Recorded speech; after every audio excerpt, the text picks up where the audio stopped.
Hello guys, what's up? Simit Mahajan, I hope that you are doing absolutely well. So भाई और बहनों, start करते हैं डिडक्शंस फ्रॉम जीटीआई का सुपर रिवीजन। दोस्तों, बहुत सारे सुपर रिवीजन ऑलरेडी डाल चुका हूं मैं।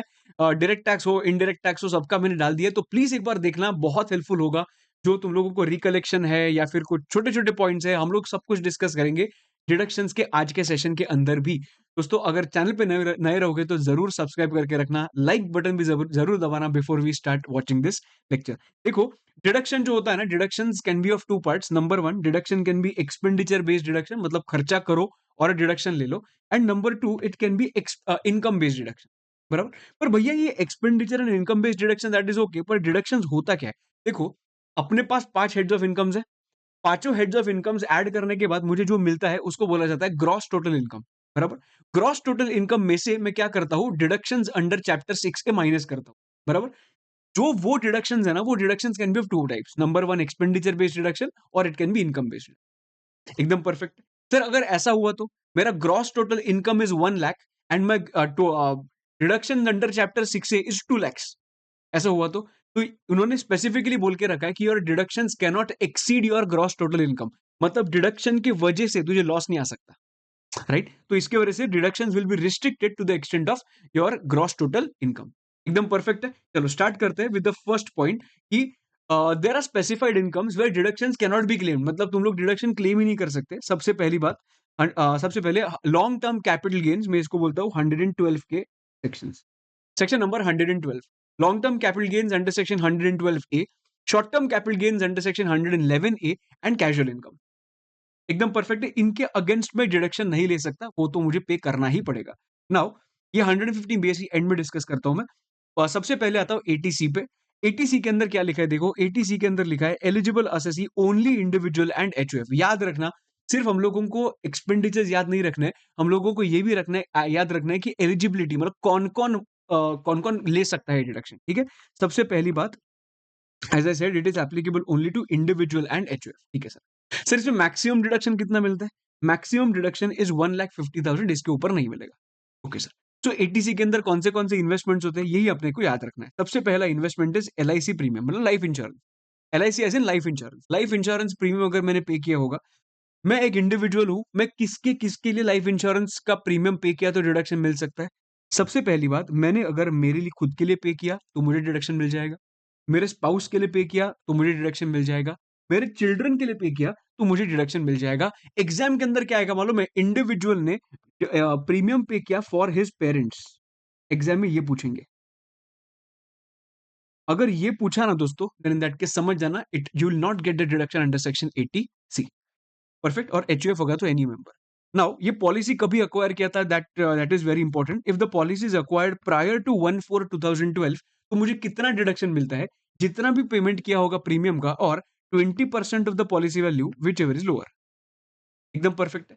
If the policy is acquired on और after 1/4/2012, then in that case जितना भी प्रीमियम पे किया होगा उसका 10% विच एवर इज लोअर। एकदम बराबर, एकदम सिंपल बात है ये। चलो ठीक है। उसके बाद अगर मैं एक हैंडीकैप्ड पर्सन हूं, या फिर मुझे मुझे डिजेबिलिटी है, सॉरी, अंडर सेक्शन 80 यू, मतलब मैं डिजेबल्ड हूं अंडर सेक्शन 80 यू के अंदर जो लिखा है इसके हिसाब से, और a person suffering from specified disease जो 80 DDB के अंदर लिखा है उसके हिसाब, मतलब मैं 80 यू के अंदर डिजेबल्ड हूं या फिर 80 DDB का स्पेसिफाइड डिसीज है, और अगर मैंने पॉलिसी लिया हुआ है ऑन और after 1/4/2013, then in that case मेरे लिए जो डिडक्शन मिलेगा दैट विल बी जितना भी पेमेंट किया और 15% of the policy value which ever is lower. Now मैं तुम लोगों को इधर एक एग्जांपल देता हूँ, नॉर्मल केसेस में कैसे होता है। नॉर्मल केसेस में, मतलब जो डिसेबल्ड नहीं है, देन इन दैट केस उनके लिए 1/4/12 के पहले 20% तक रिस्ट्रिक्ट हो जाएगा तुम्हारा। 20% ऑफ द पॉलिसी वैल्यू तक रिस्ट्रिक्ट होगा योर एक्चुअल प्रीमियम।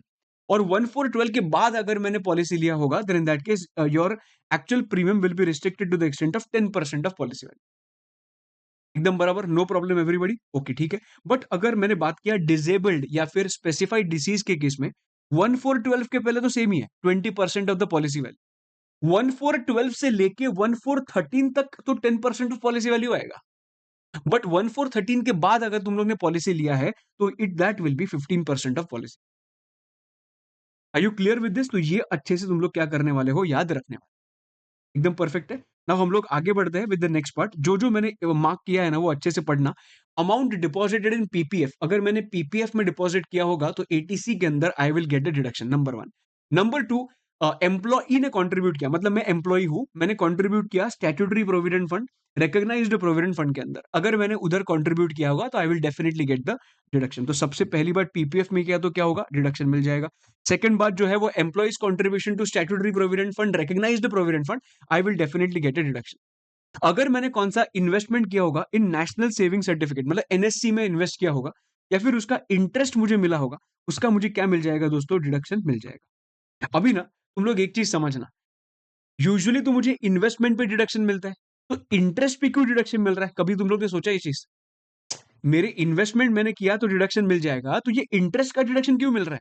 बिकॉज इसकी खासियत ये है कि I will invest in NSC, I will get a deduction for that investment, बराबर। उससे जो भी इंटरेस्ट आता है ना वो पहले इनकम फ्रॉम अदर सोर्स के अंदर ऐड होता है, और उसका मैंने क्या ले सकता हूँ, वापस डिडक्शन ले सकता हूँ, इसकी वजह से इंटरेस्ट भी इधर आ जाएगा। Did you understand? Because I am not paying interest, but since I am getting it, adding it to income, and then I can take a deduction for understanding, इसीलिए इंटरेस्ट भी इधर आ रहा है।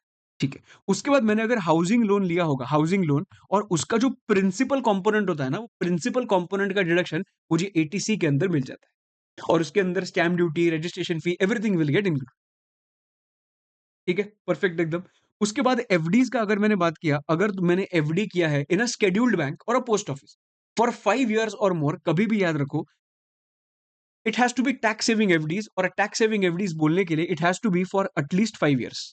सो अगर मैंने एफडी में इन्वेस्ट किया for 3 years, I will not get a deduction, but अगर मैंने एफडी में इन्वेस्ट किया for 5 years, I will definitely get a deduction.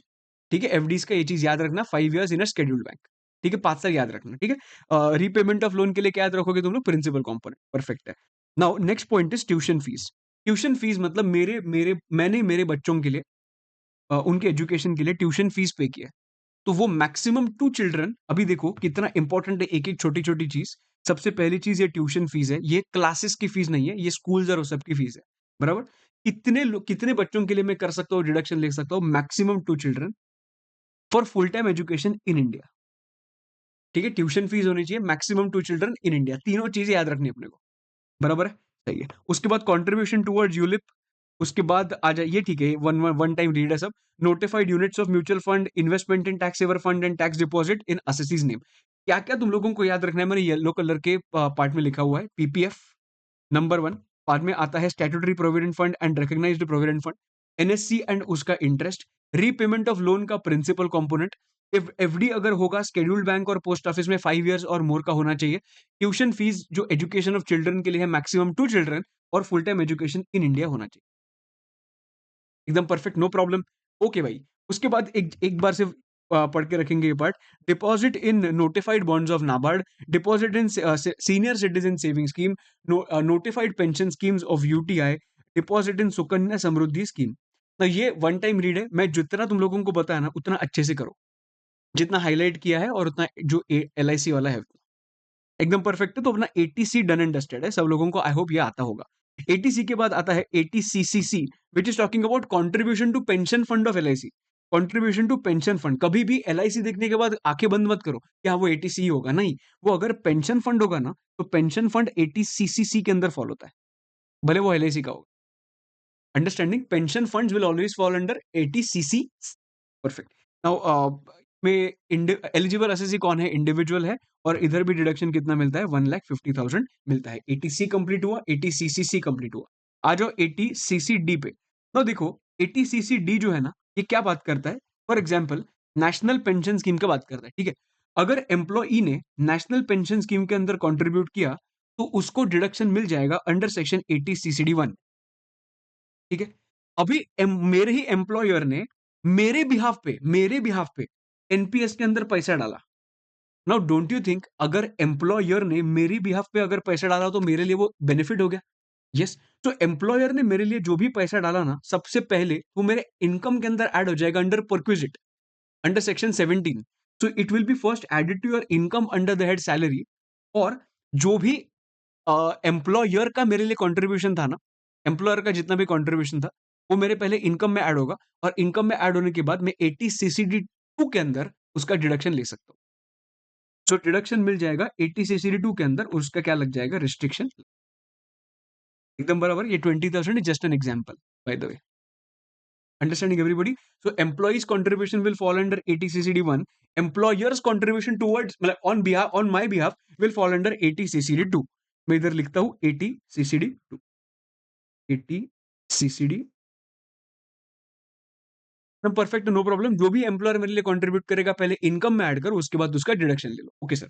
Sir अभी अगर मैंने बात किया 80 CCD1 के अंदर कितना डिडक्शन का रिस्ट्रिक्शन है, देखो अगर मैं एक सैलरीड एम्प्लॉय रहूंगा, अगर मैं एक सैलरीड एम्प्लॉय रहूंगा, मैंने जितना भी कंट्रीब्यूट किया that will be restricted to the extent of 10% of salary. जितना भी मैंने कंट्रीब्यूट किया it will be restricted to the extent of 10% of salary. Sir salary मतलब basic plus dearness allowance in terms, basic plus dearness allowance in terms, उसका which ever is lower, मतलब 10% of salary और employer's contribution which ever is lower. ठीक है sir, no problem. अगर मैं employ नहीं रहूंगा तो, अगर मैं एम्प्लॉय नहीं रहूंगा और अगर मैं सेल्फ एम्प्लॉयड रहूंगा, तो मेरा जितना भी कंट्रीब्यूशन था असेसीज कंट्रीब्यूशन और 20% of GTI which ever is low, इधर उधर 10% ऑफ सैलरी था, इधर कितना है 20% of gross total income which ever is lower. एकदम short, no problem everybody. Okay, now इधर जस्ट मैंने जस्ट एग्जांपल्स इधर दिए हैं और हम लोग ने इसके नीचे क्या लिखा है वही मैंने लिखा है, देखो कि एम्प्लॉयर ने अगर कंट्रीब्यूट किया होगा तो 80 CCD2 के अंदर आएगा। तो पहले क्या हो जाएगा कि contribution by employer is first included in the income from salary, further employ will get deduction of such amount included in the head in his return of income. अभी 80 CCD2 के अंदर डिडक्शन कितना मिलेगा, सब लोग इधर ध्यान देना। देखो मैं 80 CCD2 का बात कर रहा हूं, ठीक है। अगर तू नॉर्मल स्कीम में है, नॉर्मल स्कीम में, और अगर एम्प्लॉयर एक नॉन गवर्नमेंट है, तो जितना भी एम्प्लॉयर ने कंट्रीब्यूट किया और 10% of employees salary which ever is lower, एकदम बराबर। एम्प्लॉयर ने जितना कंट्रीब्यूट किया सबसे पहले वो इनकम में लेके जाओ।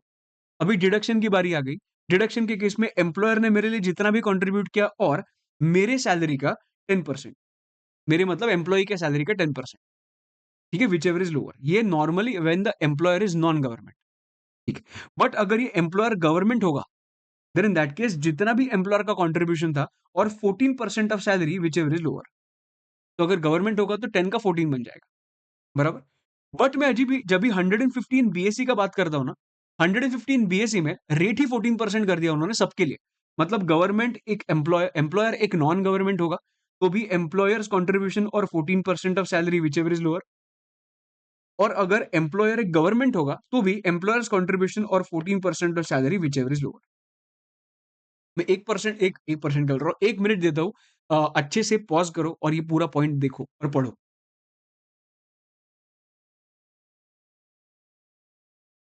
ठीक है, हो गया पक्का, एकदम अच्छे से समझ में आ गया। तो ये तुम्हारा कंप्लीट होता है 80 CCD2 भी। ओके, नाउ एक बार इधर ध्यान देना मैं क्या बोल रहा हूं।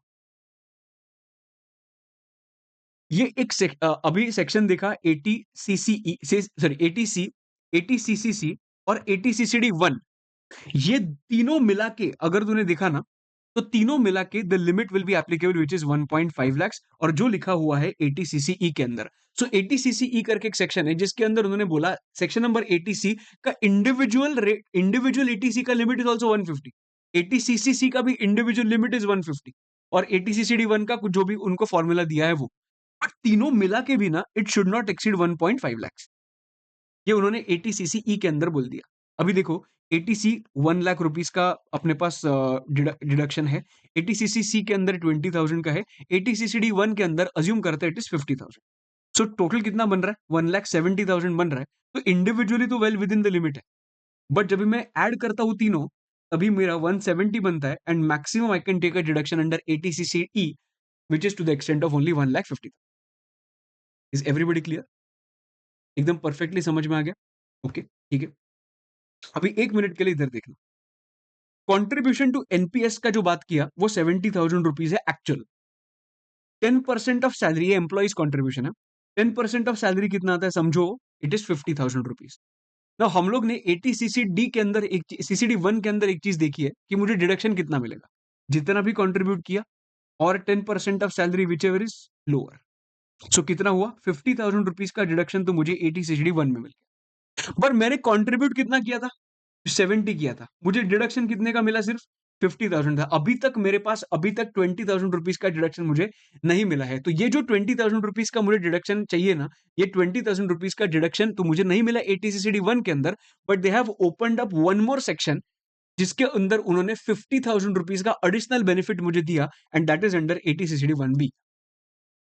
सो मैक्सिमम 50,000 तक मैं क्या कर सकता हूँ, उधर डिडक्शन ले सकता हूँ। सो 70 में से सिर्फ 50 का मैंने डिडक्शन ले लिया है, तो अभी तक मेरे एक्चुअल कंट्रीब्यूशन में 20 का मुझे डिडक्शन नहीं मिला। तो मैं क्या कर सकता हूँ, 80 सीसीडी 1 बी के अंदर ये रेस्ट ऑफ 20,000 का क्या ले सकता हूँ, डिडक्शन। अनदर एग्जाम्पल अगर देखा तो contribution to NPS is 1 lakh rupees. 10% of salary comes to 50,000 rupees. तो 80 सीसीडी 1 के अंदर क्या हुआ, 1 लाख और 50,000 which ever is lower comes to 50,000। मैंने एक्चुअल कंट्रीब्यूशन 1 लाख किया था, पर मुझे डिडक्शन सिर्फ 50 का ही मिला है, तो बाकी जो 50 मुझे नहीं मिला है, मैं 80 सीसीडी 1 बी के अंदर ले सकता हूँ deduction. Maximum 50, maximum 50, not beyond that. I hope you are crystal clear with this. अभी देखो, contribution to NPS is 1,20,000। 10% of salary comes to 50,000। तो 80 सीसीडी 1 के अंदर डिडक्शन तो सिर्फ 50,000 का ही मिलेगा। Now, out of 120, I got a deduction of 50,000, which means I did not get a deduction of 70,000. So इसीलिए there is one more section called 80 CCD 1B, और उन्होंने बोला कि जितना तुम 80 CCD 1 में नहीं ले पाए, उतना तुम लोग to the extent of 50,000 only तुम लोग 80 CCD 1B में ले सकते हो। सो इधर 70 भले मुझे नहीं मिला है, but it will be restricted to the extent of 50,000 rupees. एकदम परफेक्ट है, सही है। तो एटीसीसी जो है ना, ये सिर्फ एप्लीकेबल किसके लिए होता है, एटीसी एटीसी को, एटीसीसी को और एटीसीसीडी 1 को। एटीसीसीडी 2 एंड एटीसीसीडी 1B के लिए एटीसीसीई का लिमिट एप्लीकेबल नहीं हो। एकदम परफेक्ट है दोस्त, एकदम अच्छे से समझ में आ गया। सही है, तो एटीसीडी 1B भी इधर कंप्लीट हो गया। एटीसीसीई भी तुम लोगों को बताया। अग्निपथ स्कीम के अंदर जो अग्निवीर कॉर्पस फंड के अंदर कंट्रीब्यूट करते हैं, वो एटीसीसीडी 1 के अंदर डिडक्शन ले लेते हैं। अगर सेंट्रल गवर्नमेंट अग्निवीर के लिए अगर कुछ कंट्रीब्यूट करता होगा, तो पहले अग्निवीर के इनकम के अंदर ऐड हो जाएगा and Agniveer then can take a deduction under section eighty CCH 2। देखो, पहले इनकम में ऐड करो, उसके बाद डिडक्शन ले सकते हो under section 80 CCH2 without any limit. जितना भी इनकम में ऐड हुआ उतना ही तो डिडक्शन ले सकते हैं, राइट। सो अभी तक कौन से सेक्शंस देखे दोस्तों, हम लोग याद करने का भी ट्राई करेंगे जैसे हम लोग आगे बढ़ रहे हैं वैसे। सबसे पहले वी स्टार्टेड विथ एटीसी बराबर 150। उसके बाद देखा 80 CCC पेंशन फंड। उसके बाद देखा 80 CCD 1, it is talking about what, contribution to NPS, ठीक है, 10% वाला पॉइंट। उसके बाद 80 CCD 2 जो एम्प्लॉयर ने मेरे बिहाफ पे कंट्रीब्यूट किया, जो पहले इनकम में ऐड होगा, उसके बाद I can take a deduction. उसके बाद देखा 80 CCD 1B, which is talking about जो 80 CCD 1 में नहीं हो पाया, वो 80 CCD 1B में तुम लोग डिडक्शन ले सकते हो। उसके बाद देखा 80 CCE, और उसके बाद देखा 80 CCH 1 एंड 80 CCH 2। कितने सेक्शंस याद हो गए अभी तक अपने को, 1 2 3 4 5 6 7 8। एकदम परफेक्ट है। तो सी का जो भी सेक्शन था वो अपना कंप्लीट हो चुका है सी के लिए, एकदम बराबर। अभी ना एक अमेंडमेंट बीच में आया था, that is contribution to NPS Vatsalya scheme. NPS Vatsalya scheme तो मैंने पहले इधर लिख दिया कि एनपीएस वात्सल्य स्कीम होता क्या है। It is usually for minor Indian resident Indian citizen, minor Indian citizen. जो पेरेंट या फिर लीगल गार्जियन क्या करता है, ओपन करता है और उसके अंदर कुछ पैसा डालना होगा तो पैसा डालता है, और एक बार 18 ईयर्स का हो गया ना, वो अकाउंट ऑटोमेटिकली कंटिन्यू होता है and converted into regular NPS tier 1 account in the name of individual. ठीक है, नो प्रॉब्लम। नाउ ये जो पॉइंट है कि 80 CCD 1B जो 80 CCD 1B के अंदर जो डिडक्शन मिलता है, फॉर एग्जाम्पल मैं एक पेरेंट हूँ, ठीक है, मैं एक पेरेंट हूँ, मैं कुछ कंट्रीब्यूट करता हूँ फॉर माई सेल्फ, ठीक है, तो मैं 80 CCD 1B का लिमिट लेता हूँ कि भाई अगर एनपीएस में मेरे खुद के लिए मैंने किया होगा तो 80 CCD 1B का लिमिट ले लिया, 50,000 रुपीज मैंने ले लिया समझ, ठीक है। तो अगर मैंने जो एनपीएस मतलब जो वात्सल्य स्कीम के लिए जो मैंने डाला होगा, तो वो भी उसके लिए अलग से 50,000 का लिमिट बन जाएगा कि नहीं बाबा नहीं, ऐसा नहीं होता है। मैंने जो मेरे खुद के लिए लिया होगा या फिर मैंने मेरे माइनर सन के लिए अगर कुछ खोला होगा अकाउंट, 80 सीसीडी 1 के अंदर अगर मुझे पैसा मतलब सफिशिएंट नहीं हो रहा है, तो मुझे 80 सीसीडी 1B देखना पड़ता है। ये जो 80 सीसीडी 1B है वो कंबाइंड है फॉर एवरीबॉडी। ऐसा नहीं कि मैंने खुद के लिए किया तो 50, मैंने मेरे माइनर के लिए किया तो अलग से 50, ऐसा नहीं होता है। The 50,000 limit under section 80 CCD 1B is a combined cap, not a separate limit for minor. Yes, everybody clear? Okay, अगर मैंने पैसा उधर से निकाला, has been withdrawn, if the amount has been withdrawn upon closure of the account or opting out of the scheme, it will be considered as redeemed income.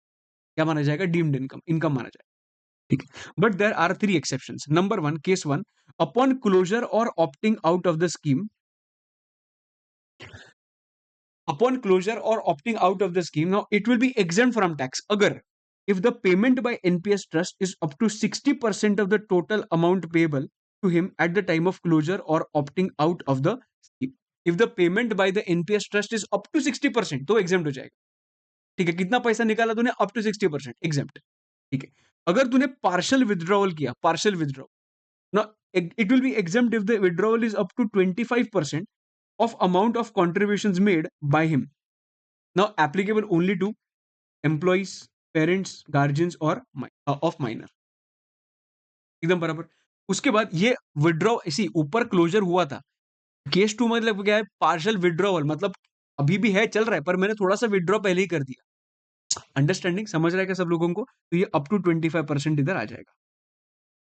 ठीक है, अभी death of a minor, बेचारे minor का death हो गया। अगर minor का death हो गया तो पैसा जितना भी निकाला पूरा का पूरा क्या हो जाएगा? एग्जेम्प्ट। ठीक है, समझो कि क्लोजर हो गया, क्लोजर के बाद अप टू 60% निकाला, एग्जेम्प्ट। चल रहा है, अपना स्कीम चल रहा है, उसमें से 25% तक निकाला, exempt. And death of the minor के बाद अगर निकाला पूरा का पूरा, एग्जेम्प्ट माना जाए। Okay sir, no problem. तो अपना 80C हो गया, अपने हम लोग ऑलरेडी डिस्कस किया, हम लोग थोड़ा आगे जाके वापस रिवाइज करते हैं। नेक्स्ट पॉइंट आता है, दैट इज 80D।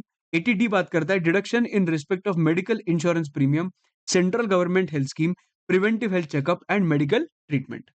एकदम परफेक्ट है, सही है। एलिजिबल असेसी कौन है? Individual and HUF। ठीक है, मैंने किसके किसके लिए खर्चा किया तो डिडक्शन मिल जाएगा दोस्तों? सबसे पहली बात, मैंने खुद के लिए खर्चा किया तो मिल जाएगा, वेरी इंपॉर्टेंट। स्पाउस के लिए किया तो मिल जाएगा, मेरे पेरेंट्स के लिए किया तो मिल जाएगा, वो मेरे पे डिपेंडेंट हो या ना हो, एक्सट्रीमली इंपॉर्टेंट पॉइंट। 80C के अंदर मुझे पेरेंट्स का डिडक्शन नहीं मिलता था, बट 80D के अंदर मुझे पेरेंट्स के लिए डिडक्शन मिलता है, भले वो डिपेंडेंट हो मेरे पे या फिर डिपेंडेंट ना हो। चिल्ड्रन के केस में मुझे डिडक्शन मिलता है only when they are dependent on me, only if they are dependent on me, तो ही मुझे क्या मिलता है? उस पर डिडक्शन मिलता है। अंडरस्टैंडिंग? और HUF के केस में एनी मेंबर। चलो ठीक है, नाउ द पॉइंट इज, ये जो पेमेंट होता है ना, मतलब जो भी जिधर भी पेमेंट करूंगा, it should not be in cash, it should not be in cash, it should be in any mode other than cash. But एक ऐसा पेमेंट है जो कैश से हो सकता है, that is preventive health checkup. ये प्रिवेंटिव हेल्थ चेकअप तुम लोग कैश से कर सकते हो पे, पर बाकी तुम लोग कैश से पे नहीं कर सकते। एकदम परफेक्ट है। Now look here everybody, very important point. अगर अभी ना इसको मैं दो हिस्से में बाइफरकेट करता हूं, इंडिविजुअल के केस में spouse, self spouse and children का अलग से बनेगा अमाउंट, और पेरेंट्स का अलग से बनेगा, बराबर। अभी मैं इनका अलग ऐसे दिखाता हूं तुझे। इंडिविजुअल ने स्पाउस के लिए, सेल्फ के लिए, स्पाउस के लिए और डिपेंडेंट चिल्ड्रन के लिए जो भी खर्चा किया होगा, medical insurance premium, central government health scheme, preventive health checkup, जो भी खर्चा किया होगा सबका डिडक्शन मिल जाएगा only to the extent of 25,000। इधर पेरेंट्स नहीं आते, पेरेंट्स अलग से। अगर इसमें से कोई भी अगर सीनियर सिटीजन होगा, then in that case additional 25,000 का डिडक्शन मिल जाएगा, बराबर, परफेक्ट एकदम। तो ये मेरा इधर बात हो कंप्लीट हो गया कि भाई 25 + 25 का डिडक्शन मिल जाएगा। कभी कभी होता क्या है कि जिनका एज इज, मतलब जो सीनियर सिटीजन है, उनको मे बी इंश्योरेंस पॉलिसी नहीं मिलता है, तो उनके लिए क्या किया मालूम है? उनके लिए उन्होंने बोल दिया कि जिनको जिनको इंश्योरेंस पॉलिसी नहीं मिलता है ना, तो हम लोग एक काम करेंगे, हम लोग उनको मेडिकल एक्सपेंडिचर का डिडक्शन दे देंगे, बिकॉज इंश्योरेंस पॉलिसी नहीं मिलता है। पॉलिसी नहीं मिलेगा तो प्रीमियम किधर से पे करेंगे?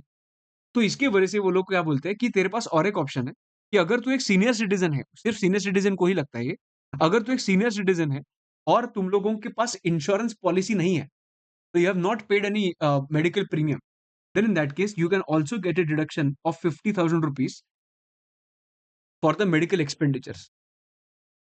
एकदम बराबर। सो ये 50,000 तुम लोग पॉलिसी लेके ले लो, या फिर अगर पॉलिसी नहीं होगा तो मेडिकल एक्सपेंडिचर के बेसिस पे ले सकते हैं। So maximum deduction for this part, मतलब for self, spouse and children will be maximum 25, maximum 50,000 rupees. एकदम बराबर। नेक्स्ट पॉइंट आता है, that is in case of parents. Parents के केस में याद रखना, पेरेंट्स का मुझे कौन सा डिडक्शन मिलता है। मैंने पेरेंट्स के लिए खर्चा किया, वो मदर हो फादर हो कोई भी, medical insurance premium I will get a deduction, central government health scheme का I will not get a deduction, preventive health checkup का definitely I will get a deduction. Okay, मैंने पेरेंट्स के लिए खर्चा किया, अगर वो सीनियर सिटीजन नहीं होंगे तो 25,000 तक रिस्ट्रिक्ट हो जाएगा, बट अगर वो सीनियर सिटीजन होंगे तो 25 प्लस 25 का डिडक्शन मिलेगा।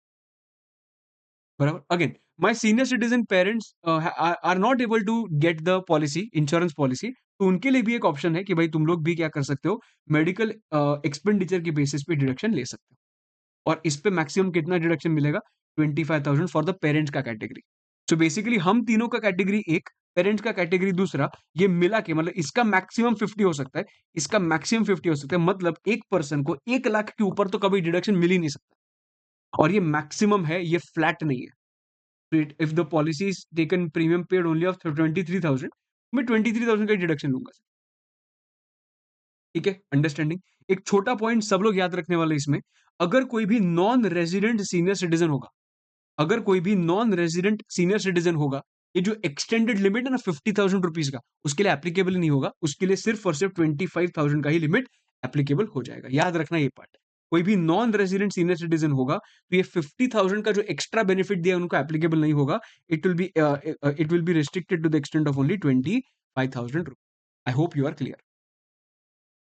ठीक है, ओके। उसके बाद जो प्रिवेंटिव हेल्थ चेकअप है, ये प्रिवेंटिव हेल्थ चेकअप सिर्फ और सिर्फ मेरे लिए नहीं है, सिर्फ और सिर्फ मेरे स्पाउस के लिए नहीं है। ये कैसा है, preventive health checkup is applicable for himself, spouse, dependent children and parents, और ये तीनों का मिला के limit comes to 5,000 rupees.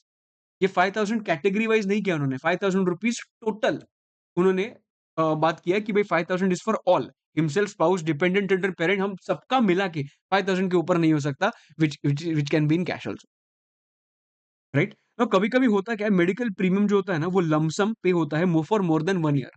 If the medical premium is paid for more than 1 year दोस्तों, देन इन दैट केस तुम लोगों को इक्वली एवरी ईयर में डिडक्शन मिल जाएगा। मतलब if I have taken the policy for 3 years and I have paid 60,000 rupees, then in that case I will get a deduction of 20,000 rupees in each of the years for 3 years।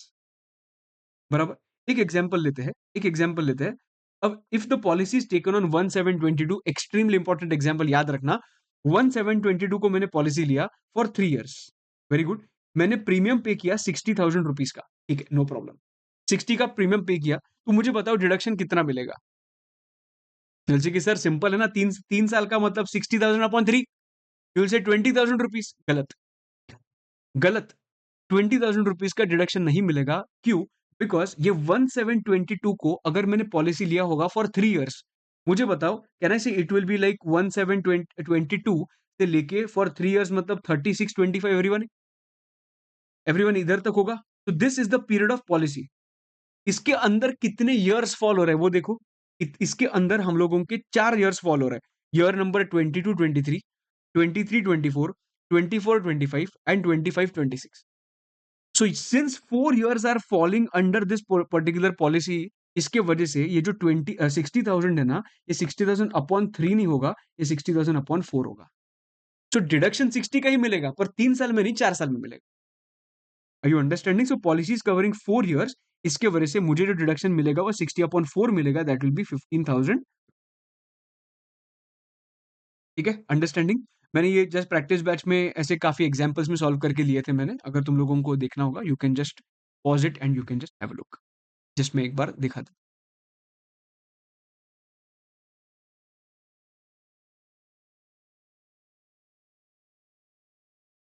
और जिन्होंने practice batch किया था याद करना, हम लोग ने बहुत डिटेल में किया था। ओके, आ जाओ। 80 डीडी, डीडी पे आता है। 80 डीडी, सिर्फ 80 सी उधर हो गया इन्वेस्टमेंट का, 80 डी जो है मेडिकल के बारे में यूजुअली बात करता है। तो 80 डीडी में क्या बोला है मालूम है, deduction of medical treatment and maintenance of handicapped relative. Handicapped relative मतलब देखो, for example there is one person called a, a जो है ना, और ये इधर एक बी है। अभी बी जो है वो हैंडीकैप्ड है, समझ, ठीक है, ये हैंडीकैप्ड है। अभी ए क्या कर रहा है, ये बी के लिए कुछ खर्चा कर रहा है।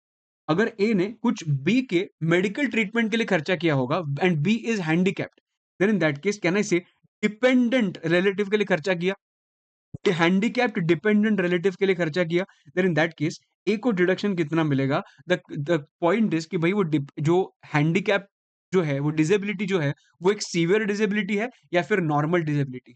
अगर वो एक सीवियर डिसेबिलिटी होगा, देन इन दैट केस अ, जो जो ए है ना, उसको डिडक्शन मिलेगा 1,25,000 का फ्लैट डिडक्शन। जितना तूने एक्चुअल खर्चा किया मे बी 40,000 ही होगा, but you will get a deduction of flat 1,25,000। But अगर वो एक नॉर्मल डिसेबिलिटी होगा, तो नॉर्मल डिसेबिलिटी के लिए फ्लैट डिडक्शन ऑफ 75,000। सर मुझे बताओ सीवियर डिसेबिलिटी और नॉर्मल डिसेबिलिटी में फ़र्क क्या है? सीवियर डिसेबिलिटी मतलब जिनका डिसेबिलिटी इज़ 80% और मोर जो मेडिकल सर्टिफिकेट में लिखा होता है। देन इन दैट केस 125 और अगर नॉर्मल डिसेबिलिटी होगा तो 75। अगर ए ने एक डिपेंडेंट रिलेटिव के लिए जो एक हैंडीकैप्ड है, उसके लिए खर्चा किया होगा, देन ए को ये हम लोग ए के डिडक्शन के बारे में बात कर रहे हैं। ए ने जितना खर्चा किया अ, हम लोग उसको बाजू में रखेंगे। नॉर्मल डिसेबिलिटी 75, सीवियर डिसेबिलिटी होगा तो 125 उसके हिसाब से डिडक्शन मिल जाएगा। एकदम बराबर है। कभी-कभी होता क्या है कि हम कभी-कभी वो एक्चुअल एक्सपेंडिचर नहीं करता है। कभी-कभी जो एक्सपेंडिचर होता है फंड के अंदर डालता है पैसा, कि कभी बाद में पैसा लगेगा, वो हम लोग उधर उसमें से निकाल देंगे। So it can be actual expenditure also or it can be a, amount given to some fund also. ठीक है? तो बाद में फंड में से पैसा निकाल सकते हैं। इन दैट केस दोनों केसेस में तुझे डिडक्शन मिल जाता है। सर वो डिपेंडेंट रिलेटिव में रिलेटिव कौन होता है? इंडिविजुअल का बात किया तो spouse, brother, sister, children, mother and father. यही लोग कौन होंगे? तुम्हारे रिलेटिव होंगे। कभी भी रिलेटिव का डेफिनेशन देखोगे ना, अपने खुद के रिलेटिव को इमेजिन करो। ठीक है? स्पाउस जो होने होने वाला है या होने वाली है, जो भी है, उसको इमेजिन करो। ठीक है? उधर अटक मत जाना, आगे बढ़ो। ब्रदर, सिस्टर, ठीक है? बाद में चिल्ड्रन, बाद में मदर एंड फादर। ठीक है? अभी एचयूएफ के केस में एनी मेंबर। तो एक्सपेक्टेड क्वेश्चन ग्रैंडफादर आएगा, ग्रैंडमदर आएगा। ठीक ठीक है? अंडरस्टैंडिंग? तो ये डिपेंडेंट रिलेटिव नहीं है, याद रखना। Okay. If you are spent on medical treatment including nursing, training and rehab of the dependent having disability, वो भी चल जाता है तो भी तुझे डिडक्शन मिल जाता है। That is your eighty DD 75 125 dependent relative flat deduction मिल जाता है। ठीक है? उसके बाद आगे बढ़ते हैं which is 80U that is deduction for handicapped assessee. मतलब ये हैंडीकैप्ड एसएससी मतलब क्या? फॉर एग्जाम्पल इधर जो बी था ना, वो बी एक हैंडीकैप्ड है और ये बी जो है ना वो खुद के लिए खर्चा कर रहा है। बी खुद के लिए खर्चा कर रहा है। अगर ये बी खुद के लिए खर्चा करता होगा तो 80U के अंदर आएगा। ठीक है? So eligible assessee is resident individual. इधर भी फ्लैट डिडक्शन मिल जाएगा 75,000 का और सीवियर डिसेबिलिटी होगा तो 1,20,000। एकदम मस्का चस्का एवरीबॉडी, एक नंबर। बढ़ते हैं आगे। 80D हो गया, 80DD हो गया और 80U हो गया। बराबर? 80DD किसके लिए? कोई और हैंडीकैप्ड डिपेंडेंट रिलेटिव है, उसके लिए मैं खर्चा कर रहा हूँ। 80U मतलब मैं खुद हैंडीकैप्ड हूँ ना। कभी भी याद रखो, अगर ये बी ने 80U के अंदर डिडक्शन ऑलरेडी लिया होगा सेम हैंडीकैप्डनेस का, एक हैंडीकैप्डनेस का अगर बी ने ऑलरेडी डिडक्शन ले लिया होगा, तो उसका डिडक्शन वापस ए को नहीं मिलेगा। ये ए को कौन से हैंडीकैप्डनेस का डिडक्शन चाहिए? ए को बी के हैंडीकैप्डनेस का डिडक्शन चाहिए। तो either A takes the benefit under section 80DD और if he takes it there 80U नहीं मिलेगा, या फिर अगर 80U लिया होगा तो 80DD नहीं मिलेगा। बिकॉज़ हैंडीकैप्डनेस एक ही है ना, उस पे डिडक्शन एक ही जन को मिलना चाहिए। अंडरस्टैंडिंग सब लोगों को समझा? परफेक्ट। नाउ 80U हो गया, 80DDB पे आते हैं। 80DDB मतलब deduction in respect of medical treatment of specified disease, जो रूल नंबर 11 के अंदर लिखा हुआ है, 11DD के अंदर लिखा हुआ है। बराबर? तो medical treatment of specified disease क्या होता है? देखो, स्पेसिफाइड डिसीज पढ़ने की जरूरत नहीं है, तुम लोगों को समझ में आ जाएगा या फिर दिया जाएगा एग्जाम के अंदर। It is applicable to resident individuals for self dependent relative. इसके अंदर कौन कौन आता है? Spouse, children, parents, brother and sister, same ऊपर, और वो डिपेंडेंट है। ठीक है? डिडक्शन कितना मिलेगा? समझो कि मैंने स्पेसिफाइड डिसीज के लिए जो खर्चा किया था, वो खर्चा कुछ था। ठीक है? जो भी खर्चा होगा, of course they are going to restrict it. Yes, तो जो भी खर्चा होगा you will restrict it to the extent of 40,000 rupees in case of non senior citizen and 1 lakh rupees in case of senior citizen. एकदम बराबर। एक example लेते हैं, मैंने खर्चा किया था समझ 1,50,000। That will be restricted to the extent of 40,000 rupees. तो आंसर कितना आया? 40,000। एकदम बराबर। ठीक है? Okay. Now if there is a possibility कि स्पेसिफाइड डिसीज के लिए मैंने खर्चा तो किया, पर मुझे इंश्योरेंस कॉम्पेंसेशन मिला, मैंने इंश्योरेंस लेके रखा था उसके डिसीज के लिए। तो जितना भी इंश्योरेंस मिला ना, तो व्हिचएवर इज लोअर करने के बाद जो आंसर आएगा ना उसमें से माइनस करना। अगर इंश्योरेंस कंपनी से 30,000 मिला है तो हम लोग जो आंसर आएगा उसमें से 30,000 माइनस करेंगे और डिडक्शन सिर्फ और सिर्फ कितने का मिलेगा? 10,000। राइट? ये 150 में से माइनस मत करना। 150 और limit whichever is lower which is 40। 40 में से जितना भी इंश्योरेंस कॉम्पेंसेशन मिला वो माइनस कर। So my answer comes to what? 10,000। Is everybody clear? Yes. इधर सब लोग देखेंगे अभी हम लोग एक-एक चीज याद करेंगे। सबसे पहले we had seen ATC. ATC के अंदर 150 का लिमिट था। It was not applicable to parents, याद रखना। 80 सीसीसी पेंशन फंड का बात करता है 150। 80 सीसीडी 1 बात करता है contribution by employer to NPS. उसके बाद 80 सीसीडी 2 था जो एम्प्लॉयर का कंट्रीब्यूशन था फॉर एम्प्लॉय। उसके बाद 80 सीसीडी 80 सीसीडी 1 बी था जो 80 सीसीडी 1 के अंदर नहीं आता है, वो 80 सीसीडी 2 के अंदर मैक्सिमम 50,000 तक मिल जाएगा। उसके बाद आता है 80 सीसीसी। ये होने के बाद अपना कंप्लीट होता है। Then we went ahead with section number D का सेक्शन। डी सीरीज में स्टार्ट किया था। 80 D is medical insurance, medical premium. 80 D dependent relative 75 125। 80 U अगर खुद का अगर डिसेबिलिटी हुआ होगा तो 75 125। And 80 DDB is specified disease. इनके लिए कितना होता है? 40,000 और 1 लाख एज द केस में भी, विच एवर इज लोअर करो और उसके बाद अगर इंश्योरेंस क्लेम में लगा तो उसमें से भी minus. Is everybody with me? सब लोगों को कितने सेक्शंस याद है अभी? 1 2 3 4 5 6 7 8 9 10। सब लोगों को याद होने चाहिए 10 सेक्शंस। परफेक्ट है। उसके बाद हम लोग ई सीरीज पे आते हैं और पूरी की पूरी ई सीरीज जो है ना वो लोन के बारे में बात करती है। जो ई सीरीज है ना वो किसके बारे में बात करती है दोस्तों? लोन के बारे में बात करती है। ऐसे बाइफरकेट करके पढ़ोगे ना तुम लोगों को बहुत इजीली समझ में आ जाएगा। मतलब मेरा खर्चा क्या हो रहा है? मैंने लोन लिया फॉर सम स्पेसिफिक पर्पस और मैं इंटरेस्ट का पेमेंट कर रहा हूँ। ये जो इंटरेस्ट का पेमेंट है ना वो 80 जो ई सीरीज है उसके अंदर फॉलो।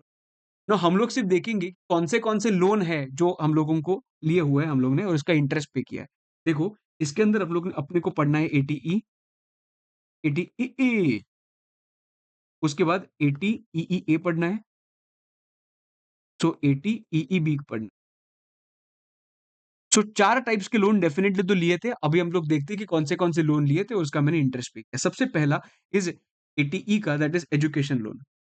80 का that is education loan taken for higher education, actually loan taken for higher education in India और अब्रॉड। 80 के अंदर ना हायर एजुकेशन नहीं था। 80 के अंदर इंडिया के अंदर का एजुकेशन था, वो ट्यूशन फीस का था। वो इंडिया के अंदर था, full time education in India. 80 के अंदर इट इज हायर एजुकेशन और उसके लिए लोन लिया है मैंने। वो ट्यूशन फीस पे किया, वो डायरेक्टली इंस्टीट्यूट को पे किया ना, वो पेमेंट था। ये इंस्टीट्यूट को पेमेंट नहीं कर रहा है, ये लोन का इंटरेस्ट पे कर रहा है। दोनों का डिफरेंस एकदम अच्छे से समझना। ठीक है? और वो इंडिया में हो सकता है या फिर अब्रॉड हो सकता है। ठीक है? नाउ द पॉइंट इज कि डिडक्शन कितना किसको मिलेगा? इंडिविजुअल को मिलेगा। सर कितने साल तक मिलेगा? मुझे डिडक्शन मिलेगा फॉर 8 कॉन्सेक्यूटिव ईयर्स। मुझे कितना मिलेगा? 8 कॉन्सेक्यूटिव ईयर्स तक मुझे इंटरेस्ट का डिडक्शन मिल जाएगा। There is absolutely no limit on the amount of deduction. कुछ लिमिट नहीं है, 8 साल तक मिल जाएगा। इंडिया में हो या फिर आउटसाइड इंडिया हो, चल जाएगा। Deduction is allowed only if the loan is taken for the education of self, spouse, children or any student for whom the assessee is a legal guardian. ठीक है? ये 80 खत्म हो गया। 80 इधर आ जाओ। 80 बहुत अच्छे से समझा था उन लोगों को। 80 के अंदर लिखा है इंटरेस्ट ऑन हाउसिंग लोन। इधर देखो, इंटरेस्ट ऑन हाउसिंग लोन लिया था, इंटरेस्ट पे किया, बट उसके लिए कुछ कंडीशंस है। कंडीशन नंबर 1, आराम से देखो, स्पीड थोड़ा कम करना। ठीक है? सबसे पहली चीज, तुम्हारा जो हाउसिंग लोन लिया हुआ है वो कभी सैंक्शन हुआ है। वो सैंक्शन होना चाहिए 16-17 के ईयर में। 16-17 में तुम्हारा जो ईयर है उसके अंदर तुम्हारा लोन सैंक्शन होना चाहिए। तुम लोग ने ओके, मैक्सिमम डिडक्शन कितना मिलेगा? 50,000 रुपीज का मैक्सिमम डिडक्शन मिलेगा। बराबर। लोन किससे होना चाहिए? एक बैंक्स एंड फाइनेंशियल इंस्टीट्यूशन से होना चाहिए। जो घर का वैल्यू है that should be up to 50 lakhs and जो लोन का वैल्यू है that should be up to 35 lakhs. मतलब 15 लैक्स का तो अपफ्रंट पेमेंट करना है मेरा। Everybody with me? यस। कभी सैंक्शन होना चाहिए 16-17 के अंदर। इंपॉर्टेंट है ये। 16-17 के अंदर मैक्सिमम डिडक्शन 50,000। परचेज प्राइस कितना? 50 लैक्स। लोन कितना लेना चाहिए? Up to 35 lakhs. अभी अगर मैंने इंटरेस्ट ऑन हाउसिंग लोन लिया तो गवर्नमेंट क्या बोलता है मालूम है? सबसे पहले तुम लोगों के पास जो हाउस प्रॉपर्टी का जो डिडक्शन मिलता है ना नॉर्मल स्कीम के अंदर, इंटरेस्ट ऑन बोरोड कैपिटल, वो पहले यूज करो 2 लाख रुपए तक। सो अगर मैंने मेरे पास कौन सा घर है वो एसओपी के लिए यूज किया है, जिसके लिए मैंने लोन लिया है, उस पर इंटरेस्ट पे करता हूं मैं 2,20,000 का, तो they say that first you use it against 24B 2 lakhs, और बाकी कितना बचेगा 20,000, वो तुम लोग 80 में ले सकते हो, maximum to the extent of 50। Everybody with me, this is your section number 80 अभी मैं आता हूं 80 पे। देखो मैंने इधर ना एक्चुअली सब पूरा का पूरा तुम्हारे लिए समरी करके रखा है, इसका तुम लोगों को स्क्रीनशॉट लेना है, तुम लोगों को स्क्रीनशॉट ले सकते हो, इधर लिखना है तुम लोग लिख सकते हो, इधर से समझोगे तुम लोगों को। 80 हाउसिंग लोन के बारे में बात करता है, 80 भी हाउसिंग लोन के बारे में बात करता है, और 80 बी ये ईवी व्हीकल परचेस करने के लिए जो लोन लिया है उसके बारे में बात करता है। तो सबसे पहले अगर मैंने 80 का बात किया, नेचर क्या है, हाउसिंग लोन लिया था, उसका इंटरेस्ट पे किया, टेकन फ्रॉम बैंक्स और फाइनेंशियल इंस्टीट्यूशन। सैंक्शन डेट मैंने बताया 16-17 के अंदर सैंक्शन होना चाहिए। वैल्यू कितना होना चाहिए, अप टू 50 lakhs, और loan value should be up to 35 lakh. Deduction कितना मिलेगा, मैक्सिमम 50,000 रुपए। ठीक है। तो 80 के अंदर वापस हाउसिंग लोन के बारे में बात किया, बट इसमें सैंक्शन डेट्स आर डिफरेंट। इधर भी सेम है, nature is also housing, taken from banks और फाइनेंशियल इंस्टीट्यूशन, ये भी ठीक है सर। अभी सैंक्शन डेट जो इधर 16-17 था ना, इधर क्या कर दिया उन्होंने, 1/4/19 से लेके 31/3/22, 1/4/19 से लेके 31/3/22 के अंदर क्या होना चाहिए, तुम्हारा सैंक्शन होना। घर का वैल्यू, स्टैम्प ड्यूटी वैल्यू कितना होना चाहिए, up to 45 lakhs। Loan value कुछ नहीं दिखाई इधर, तुम्हारा तुम्हारा stamp duty value up to 45 lakhs होना चाहिए। डिडक्शन कितना मिलेगा, 1,50,000।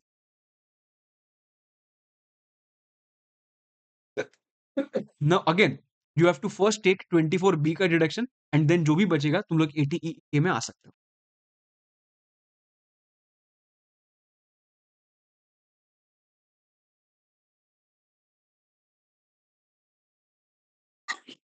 Yes, everyone clear? चलो, ये भी ठीक है।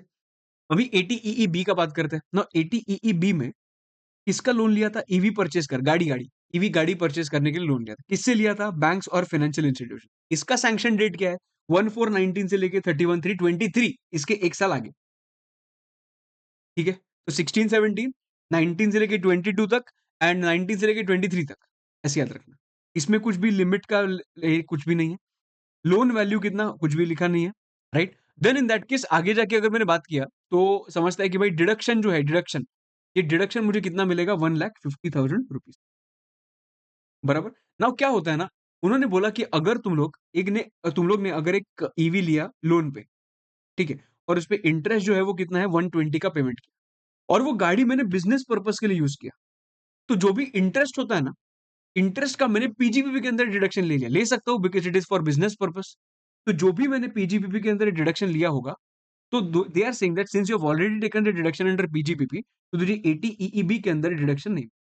सो if you are already getting a benefit under any other section, then you will not get a deduction under 80 of the same interest, right. बहुत अच्छे से तुम लोगों के लिए समराइज करके रखा है। एक बार फोटो ले सकते हो तो ले लो,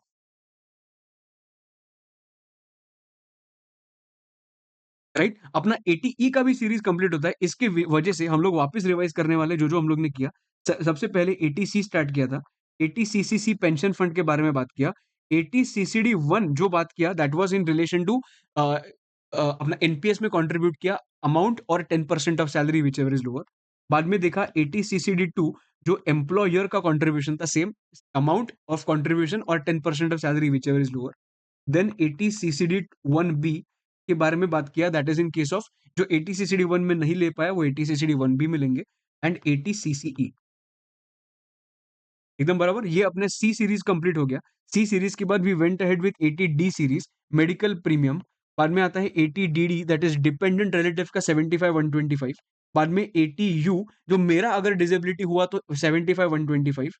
एंड 80DDB डिपेंडेंट रिलेटिव का नहीं, सॉरी, इसमें अगर स्पेसिफाइड डिसीज हुआ देन इन दैट केस मुझे 40,000 और 1 लाख रुपीज तक का रिस्ट्रिक्शन लगेगा डिडक्शन।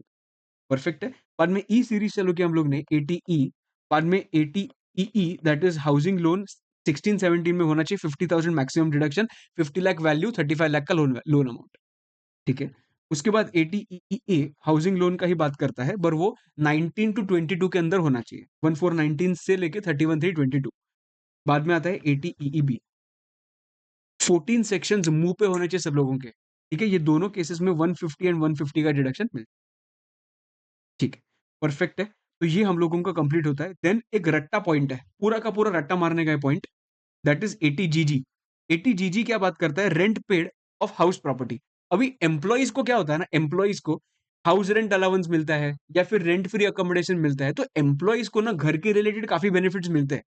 बट अगर मैं नॉन एम्प्लॉय हूं, मैं किसी के अंदर अंडर काम नहीं करता हूं, तो मुझे वो एचआरए का एग्जाम्पशन या फिर रेंट फ्री अकोमोडेशन का जो जो ऐसा कुछ मिलता है क्या?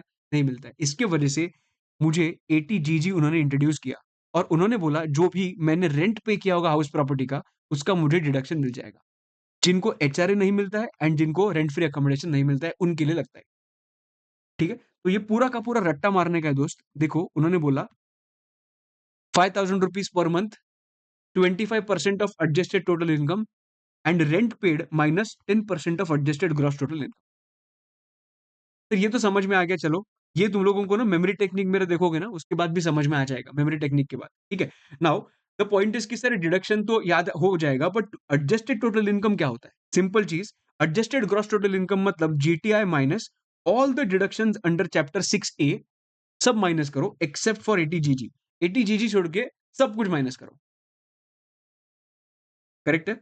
और एक चीज है कि अगर मुझे इसका डिडक्शन चाहिए, तो जिधर भी मेरा मैं काम करता हूँ, ठीक है, उधर मेरा कौन सा भी घर नहीं होना चाहिए। मतलब assessee, his spouse, minor child, HUF should not own any house at the place of his duty। तो गवर्नमेंट बोलता है भाई तेरा खुद का घर होगा तो रेंट का डिडक्शन क्यों ले रहा है? तो गलत है ना। इसके लिए तुझे उधर घर नहीं होना चाहिए जिधर तेरा वर्क प्लेस है उधर, ठीक है। अंडरस्टैंडिंग 80GG इधर अपना कंप्लीट हो जाता है। I hope you are clear. एक बार अगर कंफर्ट नहीं आता है ना, तो पॉज करके थोड़ा रिकलेक्ट करना, लिखना चाहिए तो रफ में, और उसके बाद तुम लोग आगे बढ़ सकते हो, ठीक है। बाद में आता है सिंपल सिंपल पॉइंट्स है अभी। 80GGA talks about donation. Donation किसके लिए? डोनेशन फॉर साइंटिफिक रिसर्च और रूरल डेवलपमेंट। याद करो, पीजीबीपी के अंदर एक स्पेसिफिक सेक्शन नंबर 35 है, जो बिजनेस करता है, जो साइंटिफिक रिसर्च करता है, वो बिजनेस वालों को सेक्शन 35 के अंदर, 35 के अंदर डिडक्शन मिल जाता है। बट मैं बिजनेस तो नहीं कर रहा हूं, पर मुझे डिडक्शन चाहिए होगा साइंटिफिक रिसर्च का, तो कैसे मिलेगा? 80GGA के अंदर। तो कितना डिडक्शन मिलेगा? डिडक्शन मिलेगा 100% डोनेशन और कॉन्ट्रीब्यूशन। बट वो जो डोनेशन और कॉन्ट्रीब्यूशन है, if it is more then 2,000 rupees, it should not be in cash. बराबर, 80GGA डन है। अभी 80GGB का बात करते हैं। 80GGB is talking about donation to political parties और इलेक्टोरल ट्रस्ट। अगेन, तू जितना भी पॉलिटिकल पार्टी इलेक्टोरल ट्रस्ट को डोनेट करेगा, उतना सब तुझे डिडक्शन मिलेगा। Deduction will be full, but 80GGB is applicable only to Indian company. कौन कर रहा है डोनेट? Indian company. और इधर डोनेशन कैश में होना ही नहीं चाहिए, हो ही नहीं सकता कुछ भी, एनी अमाउंट। बराबर। उसके बाद आता है डोनेशन टू पॉलिटिकल पार्टीज और इलेक्टोरल ट्रस्ट। सर इसका मतलब क्या होता है? फॉर एग्जाम्पल, एक कंपनी है जो अदर देन इंडियन कंपनी है, क्या है? Any person other than Indian company, तो 80GGC के अंदर आता है। 80GGB में कौन है? डोनेशन टू पॉलिटिकल पार्टीज और इलेक्टोरल ट्रस्ट। अभी 80GGC के अंदर कौन है? डोनेशन टू पॉलिटिकल, ये तो सेम ही हो गया। पर इधर एलिजिबल असेसी अलग है। एलिजिबल असेसी इधर इंडियन कंपनी है, और इधर any person other than Indian company. अभी ये इलेक्टोरल ट्रस्ट क्या होता है, एक बार वो देखते हैं। पॉलिटिकल पार्टी समझ में आ गया। ये पर्सन है जो इसको डोनेट करना है। पॉलिटिकल पार्टी को डायरेक्टली डोनेट किया, पूरा का पूरा डिडक्शन ले लो। बट अभी कभी कभी पॉलिटिकल पार्टीज को डायरेक्टली डोनेट नहीं करते, वो इलेक्टोरल ट्रस्ट को डोनेट करते हैं, और इलेक्टोरल ट्रस्ट बाद में पॉलिटिकल पार्टी को डोनेट करते हैं। ये जो इलेक्टोरल ट्रस्ट होते हैं ना, वो डोनेशंस लेते हैं और डोनेशंस देते हैं। तो मैंने इलेक्टोरल ट्रस्ट को भी अगर डोनेशन दिया होगा ना, तो ऐसा ही माना जाएगा कि इलेक्टोरल पॉलिटिकल पार्टी को ही दिया है। इसके वजह से इसका भी मुझे क्या दे देंगे वो लोग? डिडक्शन दे।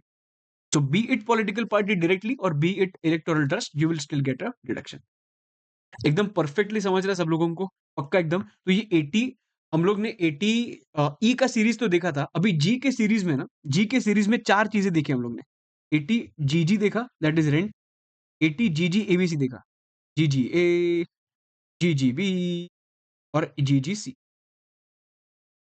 ए किस में है? Scientific research. बी किस में है? Political party. सी किस में है? Political party. ये Indian company other than Indian company. ये समझ रहा है क्या? ओके। अभी 80 डबल जे डबल ए पे आता है, ठीक है? अभी 80 जी, चलिए एक काम करते हैं 80 जी पहले कर लेते हैं। 80 जी के अंदर क्या लिखा है? 80 जी के अंदर लिखा है डोनेशंस। अभी देखो, डोनेशंस में ना ऐसे कुछ पार्ट्स आते हैं। देखो, डोनेशन में 80 जी के अंदर there are 2 parts, part A, part B. Part A के अंदर ना कुछ लिस्ट देके रखा है। अगर तुम लोग ने उधर डोनेट कर दिया, तो तुझे कुछ चीज़ों, अगर कुछ स्पेसिफिक चीज़ों में डोनेट किया, स्पेसिफिक स्कीम्स में डोनेट किया, तो 100% ऑफ डोनेशन तुझे डिडक्शन मिल जाएगा। और अगर किसी स्पेसिफिक चीज़ों में किया, तो 50% ऑफ डोनेशन का डिडक्शन तुझे मिल जाएगा। तो उन्होंने लिख के रखा है कि किधर डोनेट किया तो 100% मिलेगा, किधर डोनेट किया तो 50% मिलेगा, ऐसा। तो ये जो पार्ट ए है ना, वो पार्ट ए के अंदर 100% भी है, 50% भी है। पार्ट बी के अंदर भी ना 100% भी है, 50% भी है। 100% डिडक्शन, 50% डिडक्शन। नाउ सर, अगर ये दोनों करना ही था, तो पार्ट ए पार्ट बी अलग-अलग क्यों किया? बताता हूँ। 80 जी के अंदर जो पार्ट ए है, जिसमें मैंने बोला था कि कुछ अगर स्पेसिफिक स्कीम्स है, जिसमें अगर तूने डोनेट किया, जिसको डोनेट किया, तो 100% ऑफ योर डोनेशन का डिडक्शन मिल जाता है, without any limit, without any restriction. इसका मतलब मैंने अगर पार्ट ए के स्पेसिफिक, अभी अभी फॉर एग्जांपल इधर एक एग्जांपल लेते हैं, पीएम केयर्स फंड। ये पीएम केयर्स फंड जो है ना, उसमें मैंने डोनेट किया समझो 10 करोड़ रुपया। तो 10 करोड़ के 10 करोड़ का मुझे डिडक्शन मिल जाएगा विदाउट एनी लिमिट और रिस्ट्रिक्शन। बट अगर मैंने कुछ 50% वाले इसमें डोनेट किया होगा, डाला 10 करोड़, बट मुझे डिडक्शन कितने मिलेगा? सिर्फ 5 crore. Are you with me? Yes everyone? Perfect है। पार्ट बी के अंदर ऐसा नहीं है, पार्ट बी अलग है, पर हम लोग बाद में देखते हैं। पहले आ जाओ पार्ट ए पे।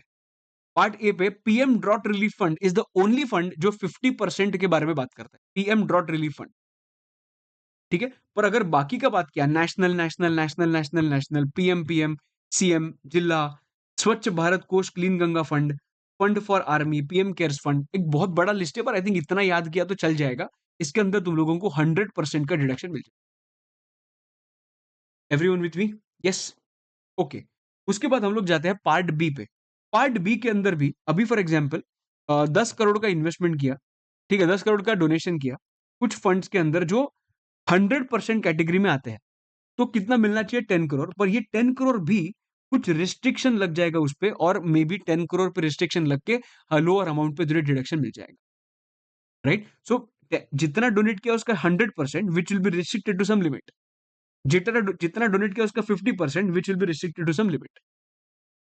परफेक्ट। तो सबसे पहले हम लोगों को याद रखना पड़ता है कि पार्ट बी के अंदर लिमिट्स कौन से हैं, 100% कौन से, 50% कौन से। तो एक चीज याद रखना, तुम लोगों को मालूम है कि नहीं मालूम नहीं, पर मेरी फैमिली ना, family, the entire family was in Olympics. मतलब पहले की बात कर रहा हूं मैं, कि पूरी की पूरी फैमिली मेरी ओलंपिक्स में खेलती थी। तो मैंने उनको हमेशा एक ही चीज पूछा, हमेशा, कि मुझे एक चीज बताओ कि यार तुम लोग इतना ओलंपिक्स में खेलते हो, तो वो राज क्या है ऐसा, कि तुम्हारा फिटनेस का ऐसा राज क्या है? तो वो लोग मुझे बहुत सिंपल चीज बोलते थे, हम लोग ओलंपिक्स में, मेरी फैमिली ओलंपिक्स में हमेशा 100% देती थी। 100%, you go there, give your 100% and come back, you'll win the medal। ठीक है? तो ये क्या है सर? ये एक मेमोरी टेक्निक है। मेमोरी टेक्निक मतलब कि याद रखने के लिए है। बेसिकली ऐसे कुछ ओलंपिक्स में नहीं था। मेरी फैमिली भी नहीं थी, ठीक है? सो मेरी फैमिली ओलंपिक्स में थी, और उन्होंने हमेशा क्या किया? 100%। सो 100% के लिए याद रखने के लिए है कि फैमिली कुछ भी अगर तुम लोगों को दिखा, donation to government or local authority or approved institution for promoting family planning, family planning दिख गया, मतलब 100%। ओलंपिक्स दिख गया, donation by the company to Indian Olympics association or any other institution for development of infrastructure for sports in India, then again Olympics दिखा, 100%। ठीक है? अभी तुम लोगों को मैं एक छोटा सा स्टोरी बताता हूँ, 3 लोगों का, ठीक है? एक 3 लोग हैं इधर, एक अमित है, एक सुमित है और एक चमित है। वी 3 आर सिबलिंग्स, ठीक है? और हम दोनों में बहुत प्यार है। I love Sumit, I love Chamit, ठीक है? ओके। अभी देखो, हुआ क्या कि हम ना सिंधी है, सिंधी। सिंधी मतलब क्या? माइनॉरिटी। हम लोगों का माइनॉरिटी है, सिंधी कम्युनिटी के यहाँ, ठीक है? इधर देखो, अमित, सुमित और चमित। अभी मुझे क्या होता है ना, मेरा घर बहुत छोटा-सा है।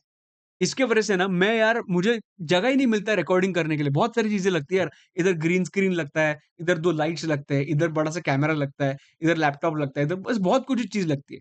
तो मेरे पास जगह ही नहीं इतना। तो इसके वजह से सुमित और चमित क्या बोलते हैं, "नो प्रॉब्लम अमित, तू एक काम कर, तू घर में रह और तेरा रिकॉर्डिंग कंटिन्यू कर ले, और हम लोग बाहर जाके किधर देख लेंगे किधर रहना है।" मैंने बोला, "okay, thank you so much. वाह, वाह, वाह! क्या बात है। ऐसा सिबलिंग होना चाहिए सब लोग।" ठीक है? तो सुमित और चमित की जमती नहीं है पर। सुमित और चमित की जमती नहीं है। तो सुमित और चमित ने क्या डिसाइड किया, भाई हम लोग तो एक साथ नहीं रहेंगे। हम लोग ठीक है, अमित के लिए हम लोग दूर रहेंगे घर से, it is okay, but Sumit और चमित की जमती नहीं है, तो वो एक साथ तो नहीं रहेंगे। तो सुमित बोलता है मैं किधर रहूँ? चलो एक काम करते हैं, मैं सामने एक टेम्पल है, वो टेम्पल के अंदर जाके रह जाता हूँ। तो सुमित टेम्पल में रहता है। ठीक है, ये जस्ट मेमोरी टेक्निक है भाई, ये सीरियसली मत लेना इसको, ठीक है? टेम्पल में जाके रहना चालू कर देता है। चमित बोलता है कुछ भी हो जाए, सुमित के साथ नहीं रहूँगा। तो चमित बोलता है एक काम करता हूँ, मैं तो टेम्पल में नहीं जाने वाला हूँ और अमित तो घर में है, तो एक काम करता हूँ, उधर सामने एक चैरिटेबल ट्रस्ट है, वो चैरिटेबल ट्रस्ट में जाके रहता हूँ। तो चमित किधर जाता है? चैरिटेबल ट्रस्ट में। मैं किधर हूँ? घर पे हूँ। सुमित किधर है? टेम्पल के अंदर जाके रहता है। चमित किधर है? चैरिटेबल ट्रस्ट में जाके रहता है। और हम तीनों कौन है? हम तीनों सिंधी कम्युनिटी के, मतलब माइनॉरिटी कम्युनिटी के। 4 पॉइंट्स लोगों को याद होने चाहिए। पार्ट बी के अंदर 50% कैटेगरी, मतलब सबसे पहला house, anything related to house अगर आया, मतलब क्या? Donation to housing development authority 50%। Anything related to temple, ये पूरा-पूरा याद मत करो, ऐसे-ऐसे याद रखो, रखो। डोनेशन फॉर रेनोवेशन और repair of temple, gurdwara, mosque, church etcetera. ठीक है।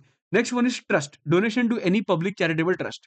एंड माइनॉरिटी, मतलब हम तीनों कौन थे? सिंधी थे, मतलब माइनॉरिटी कम्युनिटी के थे। हम सबके लिए लिमिट कितना बन जाएगा? 50%। परफेक्ट है। सर, ये जो लिमिट आपने जो बोला था वो कैसे कंप्यूट करना है, I will try to explain you in the best possible way with some example. देखते हैं, पर इस पे एक क्वेश्चन जरूर सॉल्व करना तुम लोग। लिमिट फॉर एलिजिबल डोनेशन, ठीक है?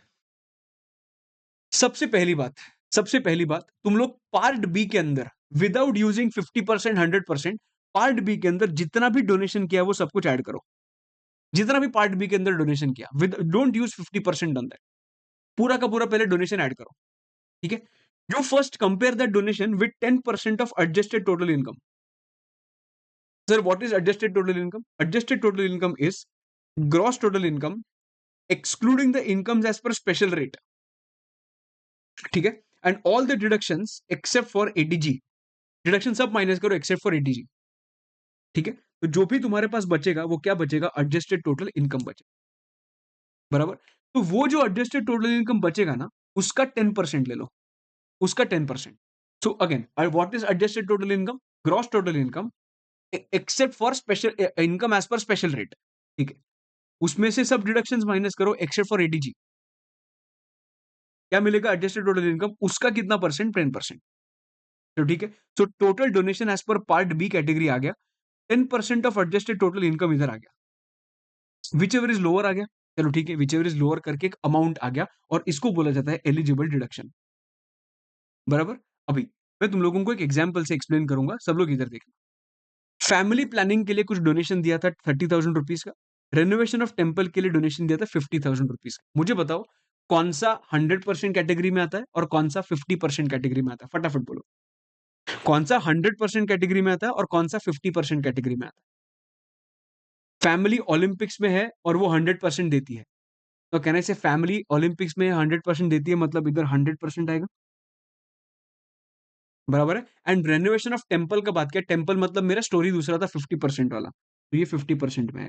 No, will I use this 100% 50% on this verse? नहीं, पहले क्या करो, ऐड करो पूरे के पूरे डोनेशन, सब donation as per part B मैंने ऐड कर दिया, not part A, part B का सिर्फ पार्ट बी ऐड कर दिया। उसके बाद अज्यूम करते हैं 10% of adjusted total income comes to 50,000 rupees. So which ever is lower क्या आएगा? 50,000, which this is your eligible donation, this is your eligible donation, eligible deduction, sorry, eligible deduction,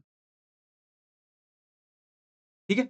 अभी अभी डिडक्शन लेने की बारी आ गई, सर 50,000 का डिडक्शन मिलेगा, रुको। अभी 50,000 में से you are going to give preference to 100% category. मुझे बताओ 100% कैटेगरी कौन सी है? 30,000 वाली। तो 50,000 में से मैं 100% कैटेगरी को प्रेफरेंस दूंगा, तो 30,000 का तो डिडक्शन मिल ही जाएगा। What is the resulting figure, what is the balancing figure? Sorry, 50 में से 30 का तुम लोग ने कर दिया, तो बैलेंसिंग फिगर कितना है? 20,000 रुपीज। तो ये जो 20,000 है उस पे तुम लोग 50% करने वाले। इट्स नॉट लाइक 50,000 पे 50% करोगे, नहीं, इसके बैलेंसिंग फिगर पे हम लोग क्या करेंगे? 50% यूज करेंगे।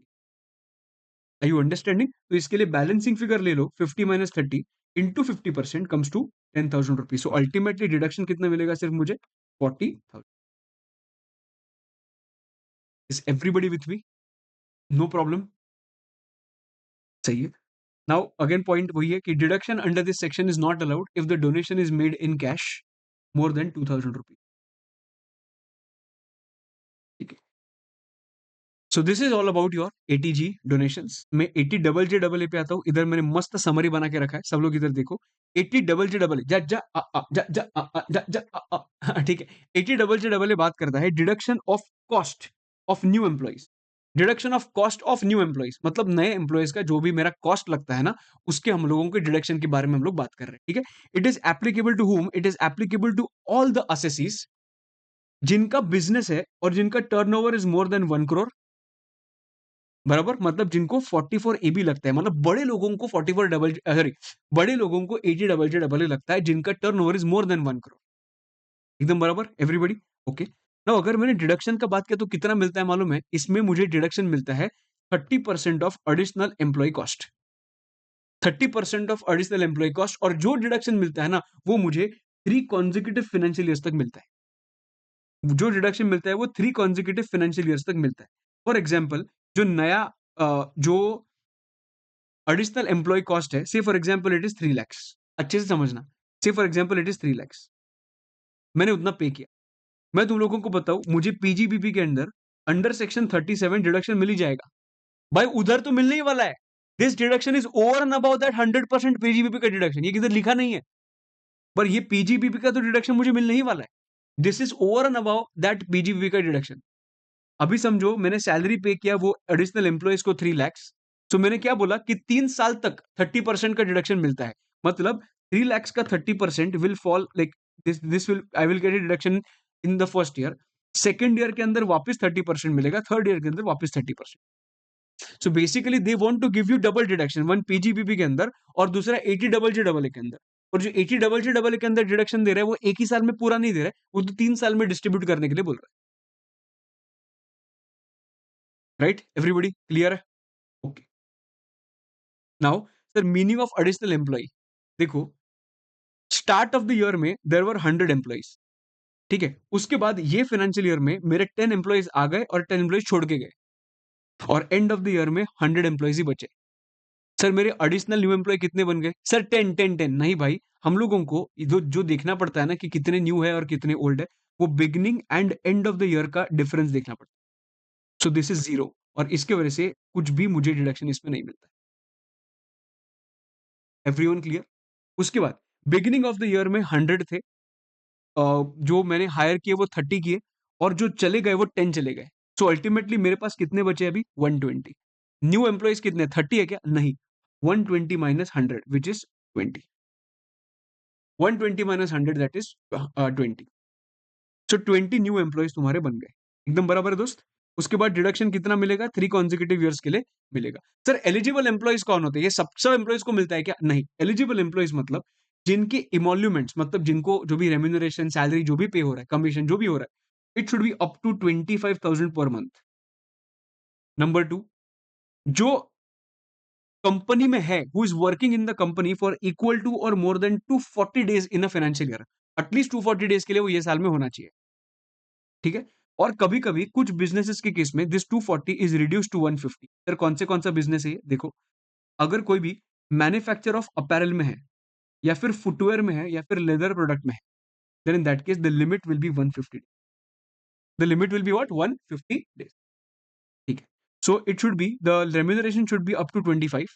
Working that person should be working in the company for equal to or more than 240 days in a financial year, और 150 डेज एज द केस में।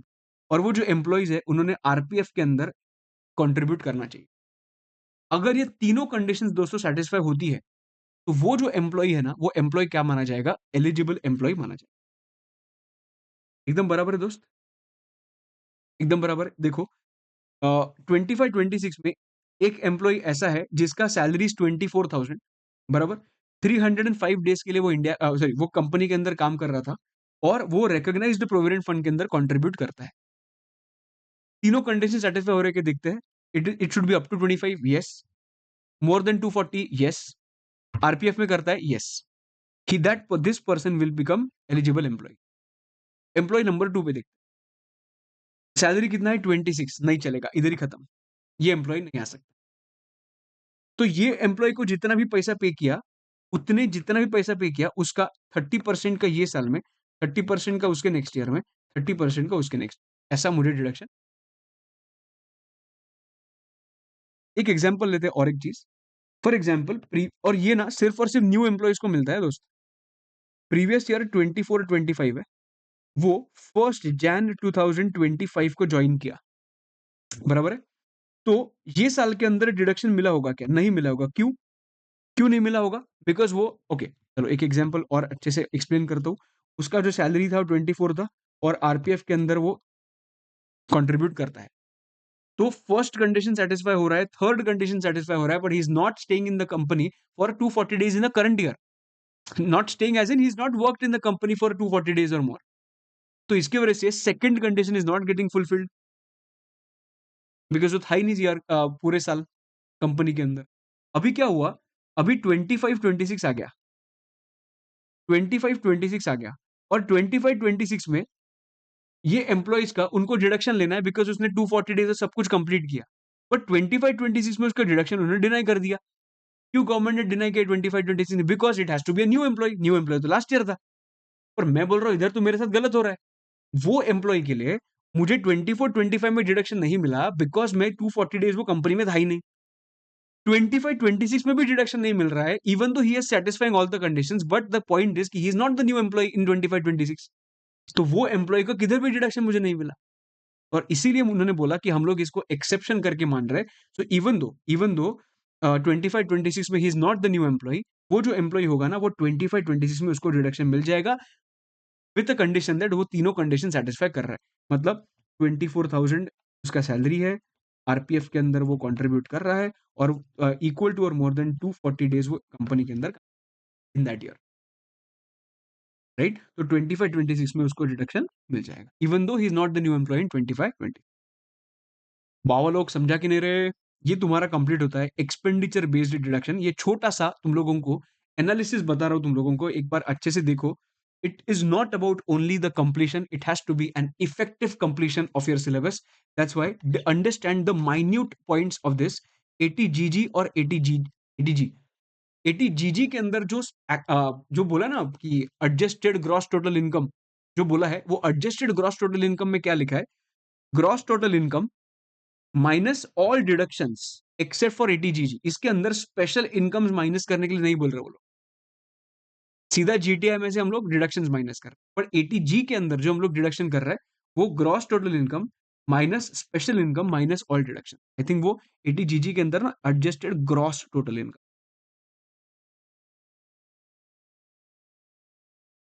अंडरस्टैंडिंग क्या डिफरेंस है समझा? उधर स्पेशल इनकम भी माइनस कर रहे हैं, एटीजीजी के अंदर हम लोग स्पेशल इनकम माइनस नहीं कर रहे। ओके, ठीक है। चलो अभी हम लोग आगे बढ़ते हैं विद द लास्ट जो पेज है अपना, एटीक्यूक्यूबी। एटीक्यूक्यूबी किसके बारे में बात करता है? Royalty from books of literacy, artistic, scientific nature. देखो हमेशा याद रखना, ये जो होता है ना eighty QQB, eighty RRB, eighty TTA, eighty TTB, all are income based deductions. Income based deductions. Sir what is the meaning of income based deduction? Income based deductions are those deductions जो मैं इनकम कमाता हूं वो पहले इनकम के अंदर ऐड हो जाता है। फॉर एग्जांपल आईएफओएस के अंदर ऐड हो जाएगा और उसके बाद में उसका डिडक्शन ले सकता हूं। These are income based deduction.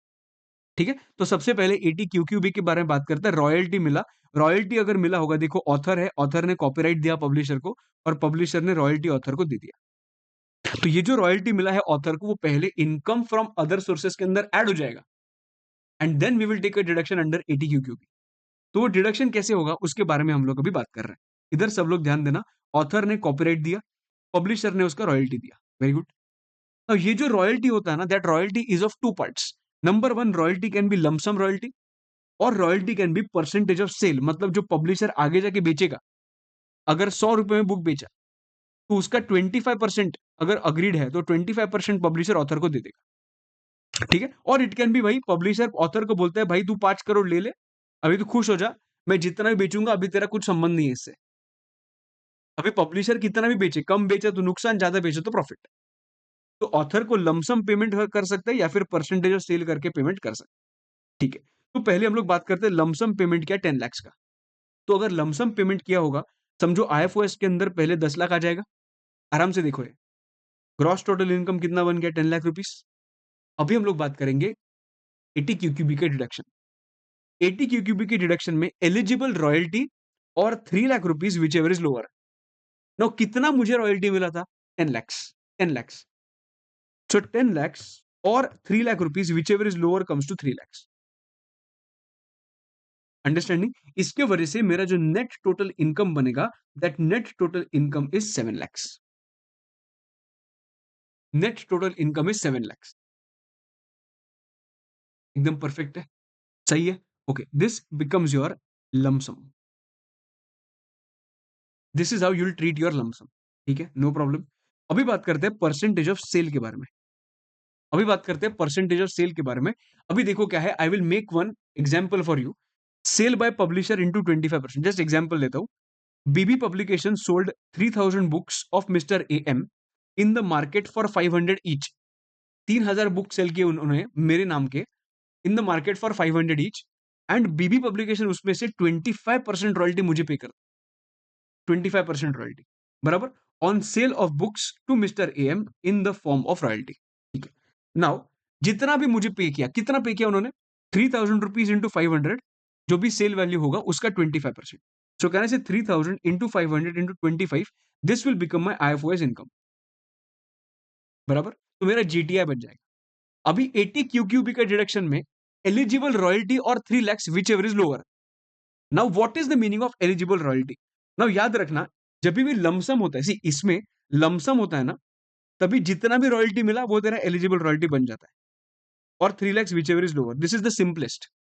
But जब भी परसेंटेज ऑफ सेल होता है, वो एलिजिबल रॉयल्टी कैसे आइडेंटिफाई करते हैं मालूम है? तो you are getting how much? 25%, right? So even though you are getting 25%, while computing eligible royalty, they will consider only 15% of sale as deduction. Now income में तो पूरा ही आएगा, पर जब भी eligible royalty compute कर रहे हैं, that will be restricted to the extent of 15% of royalty. मतलब 3000 rupees into 500 into 15%. So 3000 into 500 into 15%, which comes to 2,25,000. So 2,25,000 or 3 lakh rupees, whichever is lower, comes to 2,20,000. Everybody clear? Yes. सो तुम्हारा net total income कितना बन जाता है? 1,50,000। तो ये तुम लोगों को मैंने बहुत अच्छे से समझाया कि कैसे रॉयल्टी का भी पॉइंट होता है। इसमें एक चीज याद रखना, जो अपने मॉड्यूल में भी क्वेश्चंस दिए हुए हैं, ये इसमें पॉइंट्स पूछे हुए हैं कि डिडक्शन कितना मिलता है अगर वो आउटसाइड इंडिया रॉयल्टी अर्न किया होगा, तो इंडिया के अंदर तूने इनकम लेके आना चाहिए। कभी लेके आना चाहिए? With in 6 months from the end of the previous year in which it is earned. मतलब जो साल में मुझे मिला है, उधर से लेके end of the financial year से विद इन 6 months मैंने इंडिया के अंदर वो रिपैट्रिएट करना चाहिए या फिर भेजना चाहिए। एकदम बराबर। तो अगर पैसा मिला है वो कम मिला है पैसा, तो जितना भी पैसा मिला उतना ही डिडक्शन मिलेगा। अंडरस्टैंडिंग लोगों को समझा? ओके। 80 आरआरबी का अगर बात किया तो 80 RRB is exactly same like 80 QQB. 80 QQB is royalty in case of books है, और 80 आरआरबी रॉयल्टी फ्रॉम पेटेंट्स है। एकदम सेम है, it is exactly similar to lump sum. मतलब जितना भी मुझे पैसा मिला वो पहले आईएफओएस में जाएगा, उसका डिडक्शन जब भी लूंगा तभी एलिजिबल रॉयल्टी रिसीव्ड जितना भी रॉयल्टी मिला, और 3 lakhs which ever is lower. और अगर रॉयल्टी आउटसाइड इंडिया अर्न किया होगा तो वो with in 6 months from the end of the previous year मैंने क्या करना चाहिए? इंडिया के अंदर लाना चाहिए। नाउ लास्ट 2 सेक्शंस बाकी है अभी के लिए, आज के लिए, दैट इज एटीटीटीए एंड एटीटीटीबी। एकदम सिंपल सेक्शंस है। एटीटीटीए बात करता है interest on savings account. This is applicability. This applicability बहुत इंपॉर्टेंट है, बिकॉज ये ना रेजिडेंशियल स्टेटस के चैप्टर में भी आता है कभी कभी। So eighty TTA is interest on savings account, मतलब वो रेजिडेंट नॉन रेजिडेंट सबके लिए एप्लीकेबल होता है। रेजिडेंट नॉन रेजिडेंट सबके लिए एप्लीकेबल होता है। ठीक है, इंटरेस्ट ऑन सेविंग्स अकाउंट। तो सेविंग्स अकाउंट किसका? देखो, इंडिविजुअल एचएफ के लिए लगता है। डिडक्शन कितना मिलेगा? तो पहले जितना भी इंटरेस्ट मिला आईएफओएस के अंदर ऐड करो। डिडक्शन जब भी लोगे, एटीटीटीए का डिडक्शन जब भी लोगे, that is interest amount received और 10,000 rupees which ever is lower.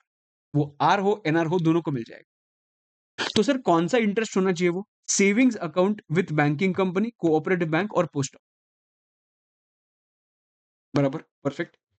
Fixed deposit या फिर टाइम डिपॉजिट का मुझे एटीटीटीए के अंदर डिडक्शन नहीं मिलता है। चलो ठीक है। अभी एक इंटरकनेक्शन है exemption chapter with deduction chapter, that is post office savings bank account.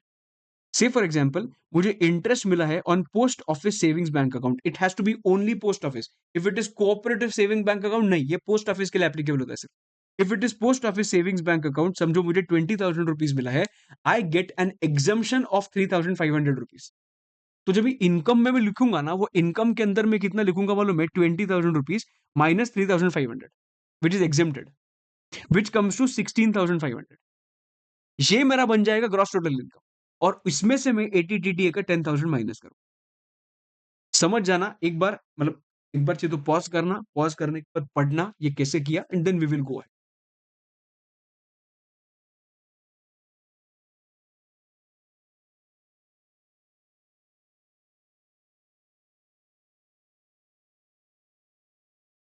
Perfect. Okay. अभी अगर मेरा post office savings bank account में जॉइंट अकाउंट होगा तो, अगर जॉइंट अकाउंट होगा देन इन दैट केस अगर इंटरेस्ट जनरेट हुआ है 40,000 रुपीज का, तो 20,000 एक होल्डर को मिलेगा, 20,000 दूसरे होल्डर को मिलेगा। खासियत इसकी ये है कि दोनों होल्डर्स को 3,500 3,500 का एग्जाम्पशन मिल जाए। ठीक है, अंडरस्टैंडिंग? ओके। अभी आते हैं एटीटीटीबी के अंदर। एटीटीटीबी बात करता है इंटरेस्ट ऑन डिपॉजिट्स, मतलब वो फिक्स डिपॉजिट हो, टाइम डिपॉजिट हो, रिकरिंग डिपॉजिट हो, इन case of senior citizens, including interest on savings bank account. मतलब एटीटीटीबी सिर्फ और सिर्फ सीनियर सिटीजन को लगता है। ठीक है। और एक चीज ये है कि ये सिर्फ और सिर्फ रेजिडेंट्स को लगता है। एटीटीटीबी जो है ना, वो सिर्फ रेजिडेंट सीनियर सिटीजन को लगता है। अगर कोई नॉन रेजिडेंट होगा तो उसको एटीटीटीए अप्लाई करना पड़ेगा, अगर वो सेविंग्स बैंक अकाउंट हो। ठीक है। ओके। नाउ अगर उनको कौन सा इंटरेस्ट मिलता है फ्रॉम एफडी, आरडी, टीडी या फिर बैंक सेविंग्स बैंक अकाउंट, तो एटीटीटीबी के अंदर आ सकता है अगर वो एक रेजिडेंट पर्सन है और जो इंटरेस्ट कमा रहा है वो एक सीनियर सिटीजन इंटरेस्ट कमा रहा है। ठीक है। कितना मिलेगा डिडक्शन? पहले इंटरेस्ट इनकम के अंदर ऐड करो, या फिर और फिर डिडक्शन ले लो जितना इंटरेस्ट मिला, और 50,000 rupees which ever is lower. बराबर। Now the point is, if an assessee applied eighty TTA, अगर उसने एटीटीटीए अप्लाई किया, तो deduction under section eighty TTB is not applicable. भाई तू दोनों का डिडक्शन नहीं ले सकता savings bank account, right? And vice versa, अगर तू एटीटीटीबी में ले रहा है डिडक्शन, तो एटीटीटीए का डिडक्शन तो नहीं ले सकता। एकदम सिंपल, मैंने इधर एक पॉइंट बोला है। एटीटीटीए के अंदर सेविंग्स बैंक अकाउंट का इंटरेस्ट है, एटीटीटीबी के अंदर सब है, एफडी है, आरडी है, सेविंग्स है, सब है। Eighty TTA is applicable to resident, non resident, any age, कोई भी हो सकता है। एटीटीटीबी के अंदर वो रेजिडेंट ही होना चाहिए और जिसका as is equal to or more then 60 years उनको लगता है। एटीटीटीए के अंदर डिडक्शन 10 मिलता है और टीटीबी के अंदर डिडक्शन 50। अगर ये अप्लाई किया ये नहीं कर सकता, और अगर ये अप्लाई किया ये नहीं कर सकता। I hope you are absolutely clear with this part. Now the point is कि हम लोग जाते जाते फटाफट हम लोग रिवाइज करके जाएंगे क्या क्या अभी तक देखा है। सब कुछ दिमाग में बैठना चाहिए, चिपकना चाहिए भाई। ठीक है। और मुझे सेक्शन में, कमेंट सेक्शन में जरूर बताना कि तुम लोगों को सब कुछ याद है कि नहीं है। ठीक है, स्टार्ट करते हैं। सबसे पहले we started with section number eighty C, which was talking about life insurance and everything. अगर एफडी होगा तो 5 ईयर्स का होना चाहिए एवरीथिंग। ठीक है। 150 का लिमिट। एटीसीसीसी पेंशन फंड का पॉइंट देखा। एटीसीसीडी वन जो बात किया था, eighty CCD one we were talking about what? Eighty CCD one में we are talking about investment in NPS, employees contribution to NPS. ठीक है। ATCCD2 is talking about employer's contribution on behalf of the employee to NPS। ठीक है, जितना contribute किया और 10%। ठीक है। उसके बाद देखा ATCCD1B इज टॉकिंग अबाउट जो भी ATCCD1 में तो नहीं कर पाया, वो 1B के अंदर 50,000 तक कर सकता है। आफ्टर दैट ATCCE देखा हम लोग ने, जिसके अंदर उन्होंने बोला है ATC, ATCCC और ATCCD1, ये सबका लिमिट 150 तक लग जाएगा। आफ्टर दैट उन्होंने डी सीरीज चालू किया था। डी थोड़ा मेडिकल के रिलेटेड था। 80D medical, 80DD dependent relative 75 125, 80U मैं खुद हैंडीकैप्ड हूं तो 75 125, 80DDB is specified disease 40,000 and 1 lakh. ठीक है। बाद में हम लोग ने यू सीरीज, सॉरी यू नहीं, ई सीरीज चालू किया था। That is interest on higher education का लोन। बाद में आता है इंटरेस्ट ऑन हाउसिंग लोन, 50,000 का लिमिट, 50 लैक्स एंड 35 लैक्स हो सकता है। 80EE का अगर मैंने बात किया, हाउसिंग लोन जो 19 से लेके 22 तक जो सैंक्शन होता है। 80EEB का अगर मैंने बात किया तो 19 से लेके 23 तक सैंक्शन होता है। ये दोनों में 150 लिमिट है और इसमें 50,000 का लिमिट है। इसमें कुछ लिमिट नहीं है, 8 ईयर्स तक कर सकता है। ठीक है। इसके बाद अपना जी सीरीज चालू हुआ। 80GG जो था वो रेंट का बात करता था। 80GG A is talking about contribution to मतलब scientific research. 80GG B is talking about what political parties by Indian company. 80GG C is donation by political parties to other than Indian company. Sorry एक second. 80GG B के अंदर जो donation करने वाला है वो Indian company है। 80GG C के अंदर पॉलिटिकल पार्टी का जो डोनेशन करने वाला है वो अदर देन इंडियन कंपनी। बराबर है। उसके बाद हम लोग ने ये इधर भी ये कंप्लीट किया। Then we saw 2 points 80G and 80 double J double A. ये हमारा इनकम बेस्ड डिडक्शंस थे। इनकम बेस्ड डिडक्शंस कंप्लीट होने के बाद हम लोग ने 4 एक्सपेंडिचर बेस्ड डिडक्शंस किए। वो कौन से थे देखते हैं। सबसे पहले वी स्टार्टेड विद 80 QQB। बाद मैंने देखा 80 RRB। ये होने के बाद देखा 80 TTA, रेजिडेंट नॉन रेजिडेंट दोनों के लिए limit 10,000 rupees. And 80 TTB applicable only to resident senior citizen, limit is 50,000 rupees. इसमें और एक चीज आएगा 80 CCE के अंदर, that is 80 CCH1 and 80 CCH2। बराबर है। तो ये सेक्शंस हम लोग ने पूरे के पूरे डिडक्शंस अभी अभी के अभी हम लोग ने डिस्कस किए दोस्तों। आई होप तुम लोगों को सब याद है। अभी कितने सेक्शंस हम लोग ने याद किए फटाफट देखो। 1 2 3 4 5 6 7 8 9 10 11 12 13 14 15 16 17 18 19 20 21 22 23 24 25 एंड 26। सो 26 सेक्शंस हम लोग ने अभी के अभी याद किए। अभी तुम लोगों को एक काम करना है, जैसे लेक्चर खत्म हो जाएगा नीचे मस्त कमेंट लिखो। बराबर, सबसे पहली चीज। दूसरी चीज, बुक बंद करके फटाफट फटाफट रिवाइज करो। और रिवाइज करने के बाद जो तुम लोगों को क्लैरिटी आएगा ना, एक नंबर मजा आएगा। राइट। सो अपना ये कंप्लीट हुआ है। जस्ट एक चीज डिस्कस करता हूं मैं जाने के पहले कि 115 बीएससी के अंदर मुझे किसका किसका डिडक्शन मिलता है। सिर्फ 3 चीजों का डिडक्शन मिलता है 115 बीएससी के अंदर। नंबर 1, 80 CCD2 जो एम्प्लॉयर का कंट्रीब्यूशन है।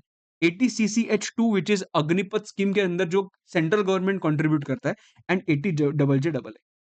सिर्फ इतना ही मुझे डिडक्शन मिलता है 115 बीएससी के अंदर। बाकी मुझे किसी का भी डिडक्शन नहीं मिलेगा। और अगर ओल्ड स्कीम होगा तो सबका सबका डिडक्शन मुझे मिल जाएगा।